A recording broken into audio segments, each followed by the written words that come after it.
আসসালামু আলাইকুম প্রিয় বন্ধুগণ। মায়ানমারে গেরিলাদের সফল হামলায় যুদ্ধবিমান JF-17 ভূপাতিত। মিয়ানমারের বিমান বাহিনীর একটি চীনা পাকিস্তানি যুদ্ধবিমান JF-17 সংঘাতপূর্ণ সাগাইং অঞ্চলে অবস্থিত পালে টাউনশিপে ভূপাতিত করেছে। মিয়ানমারের সামরিক সরকার বিরোধী গেরিলারা এই বিমান ভূপাতিত করার দাবি করেছে, যা সাম্প্রতিক সময়ে সরকারি বিমান বাহিনীর বিরুদ্ধে একটি বিরল বিজয়, যা গেরিলাদের এক ভয়াবহ আগাম গৃহযুদ্ধ বা আক্রমণ থেকে রক্ষা করেছে।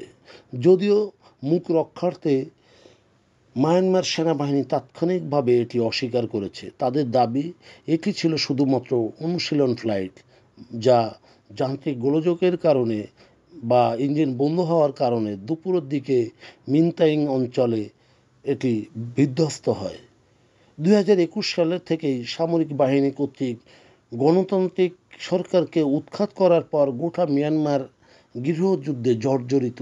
তবুও রাশিয়া ও চীন তাদের সমর্থনে সরকারি বিমান বাহিনী কম সজ্জিত বিরোধী ও বিদ্রোহী গোষ্ঠীকে প্রতিরোধ করতে সক্ষম হয়েছে। গত মার্চ মাসে ভূমিকম্পজনিত কারণে সেনাবাহিনী এই মাসে যুদ্ধবিরতি ঘোষণা করেছে। ভূমিকম্পে প্রায় 38,000 মানুষ নিহত হয়েছে। মিয়ানমারের কমিউনিস্ট গোষ্ঠীর গেরিলা শাখা পিপলস লিবারেশন আর্মি জানায়, ভূমিকম্পে সবচেয়ে ক্ষতিগ্রস্ত ছিল সাংগাই অঞ্চল। এখন সেখানে তীব্র সংঘর্ষ হচ্ছে সরকারি বাহিনীর সাথে এবং তাদের যোদ্ধারা সেখানেই যুদ্ধবিমান ভূপাতিত করে, যা PAL-এর ইতিহাসে এটি প্রথম বিমান ভূপাতিত করার ঘটনা। মেশিনগানের সাহায্যেই এটি ভূপাতিত করা হয়। তখন সেখানে প্রচণ্ড সরকার ও বিরোধীদের মধ্যে যুদ্ধ চলছিল। ভূপাতিত বিমান কয়েক বছর পূর্বেই পাকিস্তান থেকে ক্রয় করা এবং মায়ানমারই ছিল এই বিমানের প্রথম ক্রেতা। এটি $560 মিলিয়ন এক চুক্তিতে এই বিমানগুলি ক্রয় করা হয় এবং এই বিমান সাম্প্রতিক সময়ে বা বিধ্বস্তের ঘটনায় বিশ্ব রপ্তানি বাজারে বিমানের সুনামকে ক্ষতিগ্রস্ত করেছে।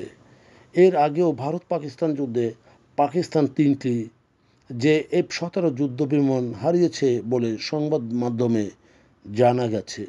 প্রিয় বন্ধুগণ, যদি আমাদের এই তথ্য গল্প আপনার ভালো লাগে তাহলে লাইক এবং শেয়ার দিন এবং আজ আমাদের সঙ্গে থাকার জন্যে ধন্যবাদ। আমাদের ফলো দিন এবং সাবস্ক্রাইব করুন।